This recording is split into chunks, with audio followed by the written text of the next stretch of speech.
안녕하십니까, 공평호입니다. 삼성전자 주식 가격이 4만 원대, 4년 5개월 만에 4만 원대 진입하면서 많은 사람들이 이제 손해를 보게 됐고, 그 다음에 이제 파장이 만만치 않을 건데요.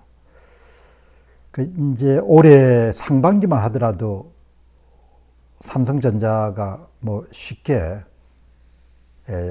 잃어버린 그런 실질을 찾아낼 수 있지 않겠느냐, 그렇게 많이 믿었죠. 이제 한 달 이렇게 가면서 결국 이제 지금에 와서는 AI 반도체 필수적인 메모리 반도체인 HBM, 고대 역폭 메모리의 기술 격차가 SK 하이닉스하고 이제 1년 전후 정도 차이가 난다. 테크 기업에서 1년 정도는 굉장히 크지 않습니까? 이제 그렇게 하고 삼성전자가 거의 지존의 위치를 차지했던 그런 메모리 반도체 D램 분야에서도 이제 고난도 이 공정이 이제 계속해서 이렇게 정밀화되면서 SK 하이닉스에 밀리는 그런 기술력에 관한 부분들이 이제 속속 밝혀지게 됐지 않습니까? 이제 그래서 이 문제가 구조적인 문제이기 때문에 상당한 시간이 소요될 수밖에 없다. 이런 인식들이 이제 확산이 되고, 동시에 중국의 창신 메모리와 같은 그런 회사들이 메모리 반도체 분야에서 삼성전자나 SK 하이닉스를 추월하는 그런 가능성에 대한 이야기들이 점점 나오게 되는 거죠. 결국 모든 제조 기술이라는 것은 이제 범용화되기 마련이기 때문에 시간의 문제지, 삼성전자나 SK 하이닉스가 항상 막대한 수익을 메모리 분야에서 만들어낼 수는 없는 거 아닙니까?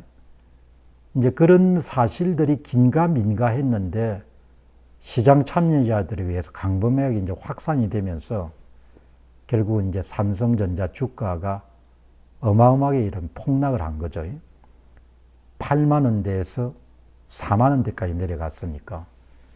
지금은 이제 상당히 객관적으로 볼 때 저가이기 때문에 지금 매입하려고 하시는 분들도 계시겠지만, 사실 주식 가격이라는 것이 바닥이 얼마인지는 누구도 알 수가 없는 거지 않습니까? 개인이 이제 알아서 이제 할 이야기지만, 이제 이 분야에 아주 정통한 성균관대학교의 건석준 교수, 건석준 교수가 상당히 설득력 있는 그런 장문의 글을 자신의 페이스북에 올렸네요. 이제 핵심 요지는 결국은 D램 업체들, 삼성전자나 SK 하이닉스도 결국 본인들이 갖고 있는 한정된 자원을 가지고 계속해서 캐시카우 역할을 하는 범용 D램 분야에 어느 정도 쏟을까, 그 다음에 HBM 얼마나 쏟을까, 그런 부분을 배분하는 그런 결정을 내려야 되지 않습니까? 삼성전자는 HBM이 장래가 없다고 생각해가지고 그냥 그 부분을 접었던 것이고, 이제 거기서 또 실책이 있었는데, 이제 이 D램 분야가 10나노급에 들어오면서 생산 공정이 아마 업계 사람들은 1X, 1Y, 1Z, 그 다음에 1A, 1B, 1C 이렇게 이제 공정이 이렇게 고난도화 되면서 그렇게 이름을 붙이는데, 그 HBM 5세대 HBM3E죠. 5세대 제품에 대해서는 이제 아마 1B 공정이 아마 적용이 되는 모양입니다.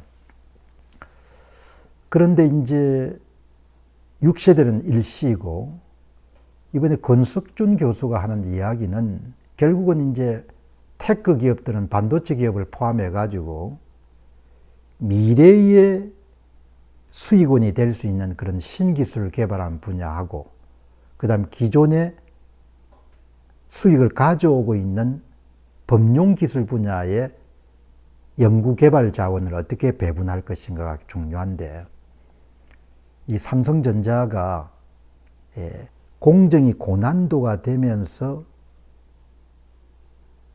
현재 공정, D램을 만드는 공정에 자원을 배분하는 문제에 상당한 실수를 하지 않았느냐. 그런 내용을 이제 제기를 하네요. 다시 이야기하게 되면은 현재 문제 해결에 대해서 그렇게 적극적이었지 않았던 것 같다. 그러니까 1A에서 생긴 문제를 완전히 해결해야 그 다음에 그 다음 공정인 1B가 제대로 될 수가 있고 1B가 제대로 돼야 HBM 6세대의 기술이 될 수 있는 1C가 제대로 있게 될 수가 있는데 이제 권석준 교수 이야기는 1A, 1B 이렇게 계속해서 고난도 공정으로 공정이 업그레이드 되면서 전 공정에 대해서 좀 더 철두철미한 복귀라든지 문제 해결이 없었던 것 같다. 그래서 이제 지금 굉장히 문제를 심각하게 안고 있는데 지금이라도 좀 늦은 감이 없지 않지만 지금이라도 갖고 있는 문제점을 철두철미하게 파악하고 공정 자체에 대한 복귀를 거쳐가지고 좀 더 다지는 작업을 하지 않으면은 계속 고난도 공정이 일정이 정해져 있기 때문에 어찌할 수 없이 계속 앞으로 나갈 수밖에 없다. 그렇게 되게 되면은 나중에는 문제가 걷잡을 수 없이 확산이 돼가지고 어떻게 문제를 해결해야 될지 알 수 없는 지경이 될 거다. 이런 내용을 이야기를 하네요. 권석준 교수의 주장이 상당히 저는 설득력이 있다고 생각하는 것이 이 지난 상반기만 하더라도 뭐 천하의 삼성전자니까 뭐 약간의 문제가 있지만 한두 달 정도 되면 극복이 가능하지 않겠느냐. 저를 포함해 가지고 대다수의 시장 참여자들은 그렇게 믿었을 거라고요. 근데 이제 4월 달에 퀄리티 테스트를 위해 가지고 납품을 한 5세대 고대역벽 메모리 HBM3E가 퀄리티 테스트가 7개월, 8개월 가더라도 통과가 되지 않는 것을 보면서 두 가지를 의심한 거죠. 야, 이 사람들이 생산 공정에서 상당히 문제를 겪고 있는 것 같다.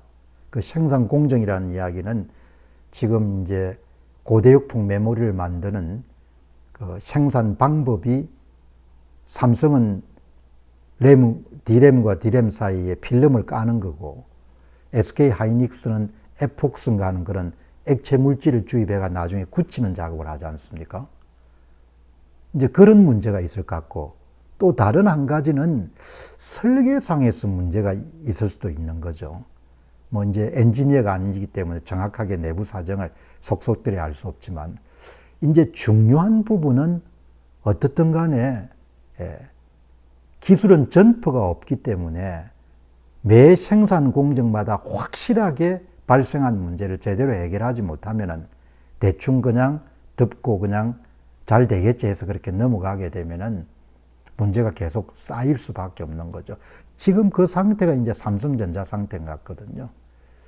그래서 참 이 문제를 기하로 해가지고 좀 야무지게 일을 해야겠다. 지금 이야기한 것은 아주 새로운 것은 아니고 지난 9월 달에 동아일보에 삼성전자 20년 차에 엔지니어가 했던 문제를 오늘 권석준 교수가 좀 더 체계적이고 분석적으로 이야기를 한 것이 불과한 거거든요. 현장 사람들이 다 알고 있다는 겁니다. 정말 몇 해 동안 삼성전자 내부에 반성해야 될 게 참 많아진 것 같네요. 아주 잘 극복해야 될 것 같은데 문제네요. 감사합니다.